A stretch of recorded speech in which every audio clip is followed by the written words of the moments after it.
policy interventions in these increasingly politically polarized times, using concepts and frameworks from moral foundations theory, as well as our 5 essential public health law services framework. The presenters described fresh approaches and practical examples for convincing lawmakers and the public to adopt new policies during these times. Next slide. In addition to our Ask an Attorney feature, which I'll point you to actually at the end, you can also search for public health lawyers within specific areas of expertise using our network lawyer directory feature on our website. And this shows just some of the areas of practice, and this includes both network staff attorneys as well as other attorneys in our networks. So individuals working in areas ranging from healthy communities, health equity, to emergency legal preparedness and response to health reform, really a broad swath. Next slide. We also host a national biannual public health law conference. This is the premier national conference dedicated to public health law and policy issues, and convenes over 600 stakeholders working on the front lines of public health law and policy nationally. It's not just for attorneys. It provides education and training on public health law and policy issues for a broad range of stakeholders working in the public health policy space. So for example, our upcoming conference this fall addresses everything from an introduction to public health law to technical skills in policy surveillance to information about specific public health policy interventions and issues. I'm really excited to announce that for the first time, our national conference is coming out to Phoenix, Arizona, where I sit in our Western Region office in October 2018. Early registration is open through the end of March, so you can lock in our early bird rates. And for more information, you can go to the network website or our dedicated conference website. The URL is below. Next slide. So in conclusion, the Network for Public Health Law is here to be your partner in providing legal guidance and information to address the public health problems that you're tackling in your day-to-day work. You can join the network for free. You can also submit requests via our website at thenetworkforphl.org. And if you click again, Colleen, you can see our Join the Network and Ask a Question features right in the upper right-hand corner of our website to join the network and to ask a question. And if you submit a question via our website, you will be routed to attorneys within the relevant region. So it's a pretty easy process to go online and submit requests. You can also reach out directly to me with any questions or comments regarding this presentation or the issues that you're working on via my email address below in the right-hand corner, the lower right-hand corner. And again, thank you so much to Colleen and to all of you with the Plains to Peaks Regional Network for the opportunity to speak with you today about our work at the network. Thanks so much, Madeline, and thanks for throwing in the sudden unexpected infant death prevention stuff. I know that was actually a request out of our office here in Colorado, so good plug. I wanted to take a few minutes if anybody has any specific questions for Madeline, and I'll actually leave her email out there in case you didn't get it. But any specific questions about the services provided by the Network for Public Health Law, or if you think that it's a resource that you might use going forward in your states, I'd be interested to hear people's thoughts.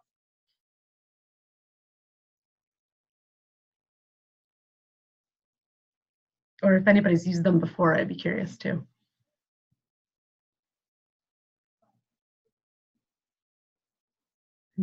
If you're talking, don't forget to unmute yourself.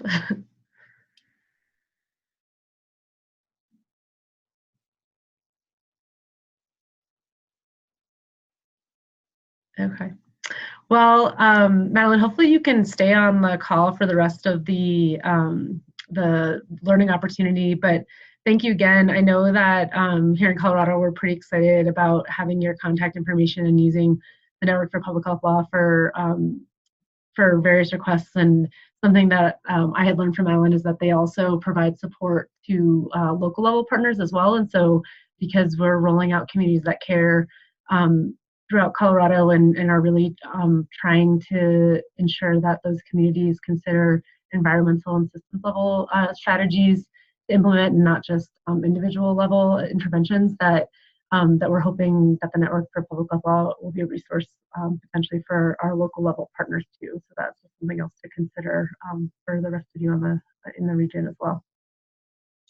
Thanks so much, Colleen. I am able to stay on, so I'll be hanging around through the Okay, rest of the webinar. great. And feel free to jump in with the discussion as well. So thank you. Yeah, thanks. So I wanted to take a little bit of time to circle back on the question around providing testimony. And so something that the advisory team thought would be helpful, just because we are in many of us are in current legislative sessions right now, that if you did say that you have in the past or are currently providing testimony on specific bills, to share what any tips you might have with other Plains of Peaks members. So I know, Lori, you said you've provided testimony in the past, Lindsay and Kate Cohen, even though it was on different topic areas. If you have any tips on how you prepare for that and what has worked well for you, I think this is a good opportunity to share. I think my advice is you know more than they do. So be confident in what you're presenting and just work from what you've prepared and you'll do fine. Thanks. The biggest thing, I know I haven't done testimonies in this area before, but I think that coordinating with partners to make sure that you're not just saying the exact same thing and using the exact same statistics, and they can complement each other and the information can be more convincing that way. So I think just being on the same page about what everyone's, or also making sure there's consistency, making sure that you're on the same page. Yeah, that's a great point. I think I just sat through a committee hearing a few weeks ago for primary seatbelt legislation in Colorado, and I think that while the testimony overall was strong, I think some of the key points were probably started to feel redundant to the committee members, especially if their minds were made up early in the day. And so I could see why coordinating with other partners is important to make sure that everybody's testimony has kind of some unique points to it.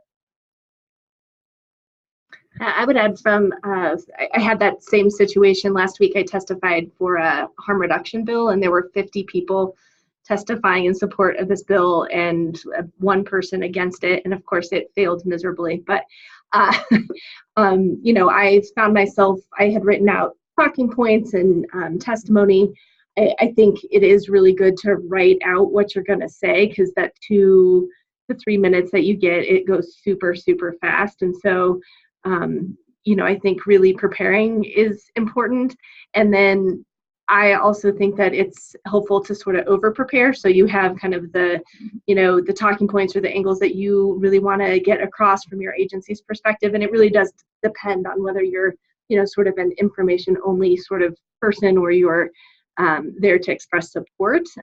One opportunity, because I was there at this one to express our agency's support of the bill, and I went kind of in the middle of the testimony, and a lot of people had already gone over all of my points that, because I knew the topic well and I had prepared some additional points that I wasn't planning to say, but directly sort of addressed some of the opposition that we heard in the testimony from the one person who was opposed. I was able to kind of switch gears a little bit so that it wasn't quite as repetitive. I also think that, if you're in one like that goes on and on and on, and there's a lot of people, you may want to cut it back and be briefer than you intended to, because if others have made your point, you can kind of use the ditto rule and say, others have made these same points, and here's the one additional piece I would add, or try to say something that's going to make your testimony stand out. I find it helpful to look at the committee that you're presenting to and understand a little bit about the who you're talking to, who's on that committee, and what their perspectives might be. Even if you're providing information only and not expressing an opinion about the bill, it's important, I think, to kind of gear your data in the right way. A lot of times I've sat through hearings and people just go on and on about the data points. And while the data is, of course, important, people kind of gloss over, and you can really see that. And so, really being, I think, a little bit more choosy about what data that you use, and trying to, as much as you can, use social math and make it really easy for people to understand, because it's, fairly frequent that the people you're talking before in these various committees may have no expertise whatsoever in the area that you're talking about. So like Lori says, you walk in knowing a great deal more than they do, but you shouldn't assume that they know anything, so that you're, kind of keeping your language simple and avoiding jargon and explaining things in as easy way as possible. So those are some tips I have. Mm-hmm. Thank you.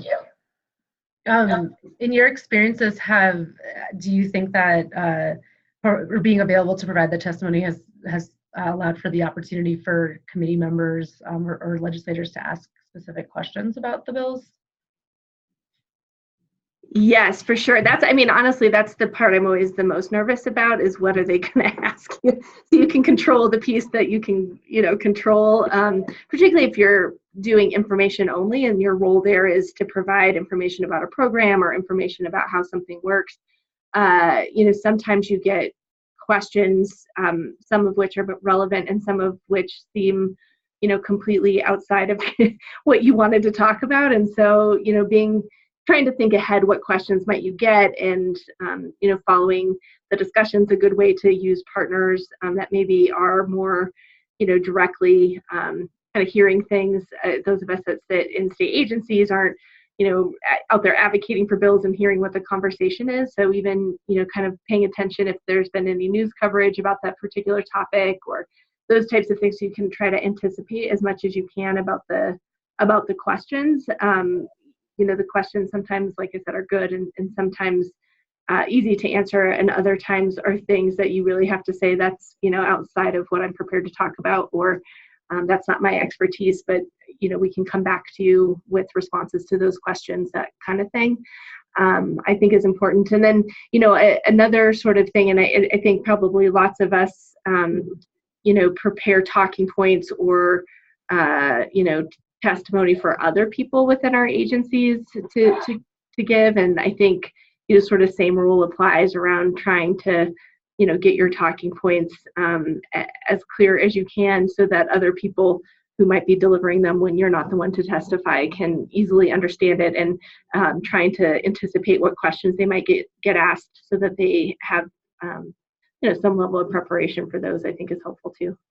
Yeah, thanks for that. I was also wondering, for those of you on the learning opportunity who aren't allowed to provide or don't provide testimony, but provide a lot of information to others who do, what are some steps or tips that you go through to prepare testimony for partners? And so I know Jeannie, Peg, and Felicia, you said that because you're in Nebraska, you're not allowed to provide testimony from your office, but would be curious your thoughts or tips you have when you're preparing testimony for other people, or at least factual information. It's been quite a while since we actually wrote testimony. Sometimes staff will get asked to do that. We haven't for anything in the last, so it's been a long time. But I think a lot of what we do is try to, we have some great relationships with some of our partners, AAA, Safety Council, those kind of people that are pretty active with the legislature on a lot of different topics. And so we try to anticipate what kind of information might be valuable to them. And honestly, if there's information we want up on our website, we'll try to get that all done so it's there well in advance of the legislature, being in session, so that we don't have to, worry about getting extra permission or whatever. But I think a lot of it is just really communicating with our partners in terms of what kinds of questions they're getting, and then looking what other information we can provide that would be helpful to them to share with the policymakers. Thanks. Yeah, I think that's a great point around making sure there's information available to partners who might be needing to pull from that information for testimony. I think about in Colorado, we annually write a child fatality prevention system legislative report, and we spend quite a bit of time coming up with data and justification for the recommendations we make in that report. And sometimes it feels a little far removed from the actual legislative session because we write that report and it's due to the state legislature in July. But I think that's a good reminder that we may have existing resources that might help others in preparing testimony or preparing any kind of information in the policymaking process. The other thing, Lindsay was talking about having 50 people for the legislation and, just one against.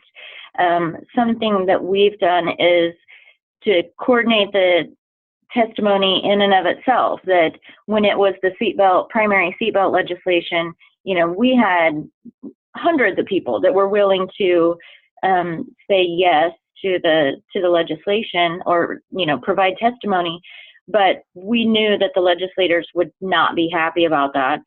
So we had, a trauma nurse and safe kids. And, we picked like 5 people to have verbal testimony, and then we inundated them with written testimony. And that, it passed. So it seemed like a good strategy that everybody doesn't have to present oral testimony. Yeah, that's a good point. Dwayne, I just saw that you sent me an email about helpful tips for legislative testimony, and I know that you joined the call a little bit late, but Dwayne Smith is at Children's Hospital of Colorado, and I was wondering if you wanted to chime in on the conversation. If you, I know that you provided testimony just last month as well. So. Dwayne just G-chatted that he doesn't have a mic. So he did send some helpful tips for legislative committee testimony from Children's, and so we can pass that along to all of you. And thanks for saying that. Yeah, I'll definitely share that. Thanks, Dwayne, and sorry for putting you on the spot. Before we move on to the next discussion question, just any other final thoughts around testimony? That tips or questions that you might have. I think what we would really like the Plains to Peaks Regional Network to act as is a resource and venue for us to share information and help each other as we navigate the different policy processes. So if for some reason you are asked to give testimony and it's your first time, know that there is a network of people who have provided it before, and I'd be happy to make those connections if that's something that you're in need of in the future.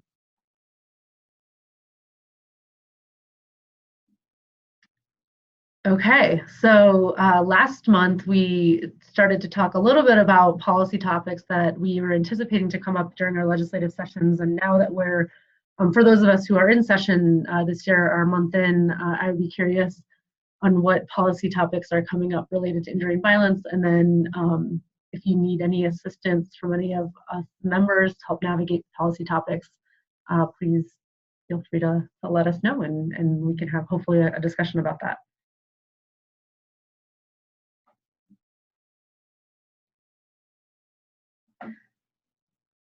Just thinking, I'm just looking back at my notes. Was it, Jeannie, do you want to talk a little bit more about the, did you say this year they're talking about the booster seat law or child passenger safety? Yeah, currently it's actually going to be heard on the floor. And okay. So, and actually one of the techniques that our child passenger safety technicians did is actually have a kind of show and tell session for several hours for senators to come and educate them on why do we want to have older kids in booster seats. why do we want children rear facing to age 2? And no, their legs won't be broken if they're rear facing. And so they were able to answer a lot of questions. So I think that's really been helpful to educate, have that opportunity to do that hands-on education with the senators. I think we had just one person that was really advocating for it, and it just kept going. And then, of course, the use of Facebook and Google groups and getting child passenger safety technicians on board across the state and having them contact their senators definitely has had a big impact. So like I said, I think we have a pretty darn good chance this year to improve our child passenger safety laws. And I think it's a lot of the grassroots type of activity that took place. Somebody asked me about, well, who's the lead lobbyist? Well, it's a passionate child passenger safety technician. So I think a lot of people think you need to have lobbyists, which don't hurt, but you don't always need those to get an issue pushed through. So I think that's kind of what you asked, but that's our big thing. And of course, like Peg said before, our partners are able to stop our motorcycle helmet repeal for the about 20th time now. That gets brought up every year. Yeah. And so like Peg said, we're always doing data and fact sheets around motorcycle safety every year. It's just a common theme. The one thing I will ask is I am interested in improving our graduated driver's licensing laws. Right now they're all secondary and they don't really match up to the kind of the standards. So if at any point anybody has any advice or information about that, I would appreciate that. Thanks. Does anybody who is on the phone today have any information about improving GDL or something that you've encountered in your states? We're scared to open our GDL up because we think it might get worse rather than better. Yeah, I know that that's been a conversation in Colorado too. We often, with our child fatality review recommendations, have that improvements to GDL as one of the possible recommendations, but we realize there's not much political will to go there for that same reason. We've actually had instances where there's been some things proposed that would have weakened GDL, and so first, it's an indicator that if we did open it up officially, some of those things might pop in. But we have, provided information to partners. I think we did actively oppose, reducing the driving age to 14 or something like that in agricultural areas a couple of years ago. That was, proposed by a rural legislator who really wanted their constituents to be able to drive from home to the farm to school and those types of things. But the way that the law was written, it really did a lot more than just that. And so so sometimes I think it's a good point too to just monitor legislation that might unintentionally weaken your laws. We had another one this year with a cell phone, proposing an adult cell phone ban. And we already have a texting law here in Colorado, but this law was kind of would have made it stronger to kind of match it up with what we already have for youth. But early versions of it actually would have, the way it was written, weakened some of the youth laws. And so our Department of Transportation partners and other people really worked with bill drafters and stuff, because it wasn't actually their intent to weaken the law, but it was how it was written. That's what was going to happen. So it's a good point to keep your eye out on what's happening, because even if you're not trying to actively do something, it can result in getting your pieces of legislation weakened that you don't mean to. Mm-hmm. Thanks. Any other thoughts on GDL or other policy topics that are coming up in your legislative sessions? Go ahead, Peggy. We've in Nebraska, there's been several related to PDO, and I'm not gonna, I'll get them mixed up if I try to explain them, but there's a lot of discussion about that as well. And I was also going to add to what Jeannie was talking about is that she mentioned the really passionate technician we have. What the first thing she did that I think really got this started is that she invited her senator to come to a checkup event. And that I think was really where a lot of it got started, because he was able to see, what goes on, how kids fit in seats, blah, blah, all of those kinds of things. And I think that really kind of kicked off the effort. So I think we just all have to be reminded that that grassroots kind of effort can really make a difference. Yeah, that's a really great point. I was just curious if anyone else has firearm legislation moving through.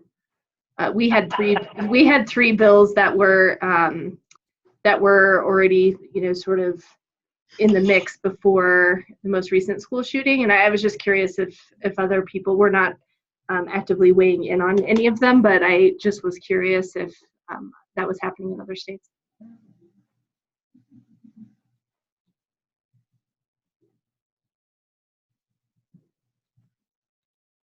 Nope. Yeah, I guess not for the states on the phone today. Ours were actually to sort of repeal previous more gun control type legislation. So it'll be interesting to see what happens to them. Yeah. Any final thoughts on policy topics before we kind of move towards wrapping up today's call? And I know that for a lot of us, our sessions are continuing for for us in Colorado until May, so a few more months, and I'd have to look back at the specific schedule I pulled up last month, but I know for a few others it's at least until April. And so if anything comes up that you need help or assistance on, again, please feel free to reach out to me, and I can help make those connections. I have the whole listserv too, if you want to send out anything to the full group. So I'm happy to help in that way. And the reason I say to reach out if you have anything is because we're going to move away from the policy focus area for a couple months now, and hit our other topic areas. So if you remember from our previous assessments, the broad overarching areas that we're going to rotate through with our learning opportunities are policy, data, evaluation, and communications. And we haven't done any evaluation learning opportunities since the Plains to Peaks Regional Network convened, in this new iteration of the regional network. So we're hoping to do one that's more evaluation focused in April or May, but wanted to ask in a poll, which hopefully Marissa is able to pull up. Yep. So if you could just select which of the following focus areas you'd like to learn more about on evaluation. And so again, these are still quite broad, but it'll just help us to narrow down. And these were the top voted for areas under that evaluation competency when we did our member assessment a couple months ago.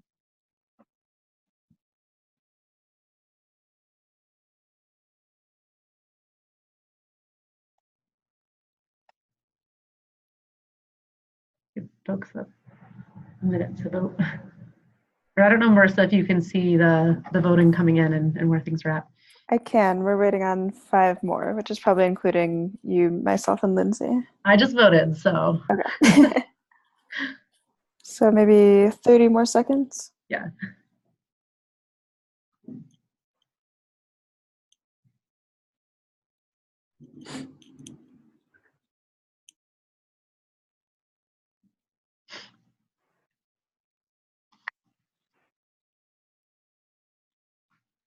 Okay, maybe we can release the results and see.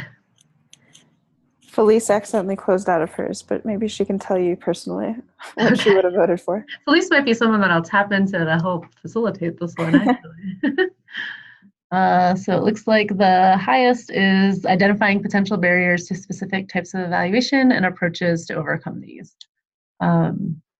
Great, that's really helpful. And then a second is understanding effective means of communicating evaluation results, as well as the role of evaluation in identifying key components of an intervention that are effective, for whom they are effective, and under what conditions they are effective. So that one, I can't believe is all under one kind of sub-competency area, but because another thing that we're going to be talking about as a network is communication. I think that would be one that we can address together too. So thank you for voting in the poll. That's really helpful to see. And I know you're probably on top of this, Marissa, but if you could just share the results with me so I have them. Thanks. And then just wrapping up, our next learning opportunity will be Monday, March 26th in the morning. So as you remember, we're switching off from mornings and afternoons on, I think Mondays and Wednesdays are the days that generally work for folks. And the topic is going to be data visualization. So we're turning back to data, and I will be sending out an email to our network and asking the question of if anybody uses dashboards for data visualization, and if so, would be willing to talk a little bit about those. Full disclosure, I'm out of town on Monday, March 26th, so I will be identifying someone to facilitate the meeting, and but we'll still have it, and I'll see you all in April. So if there's nothing else, we can end a couple minutes early unless anybody has any burning questions or comments to close out.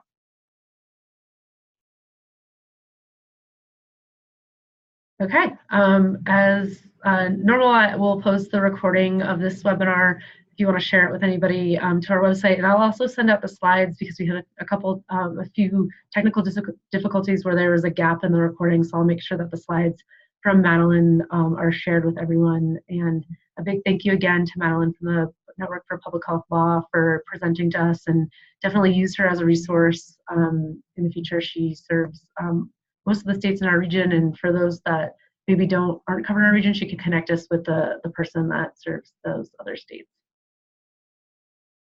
Okay, thanks so much, everybody. Have a good week. Bye. Thanks, bye. Thank you.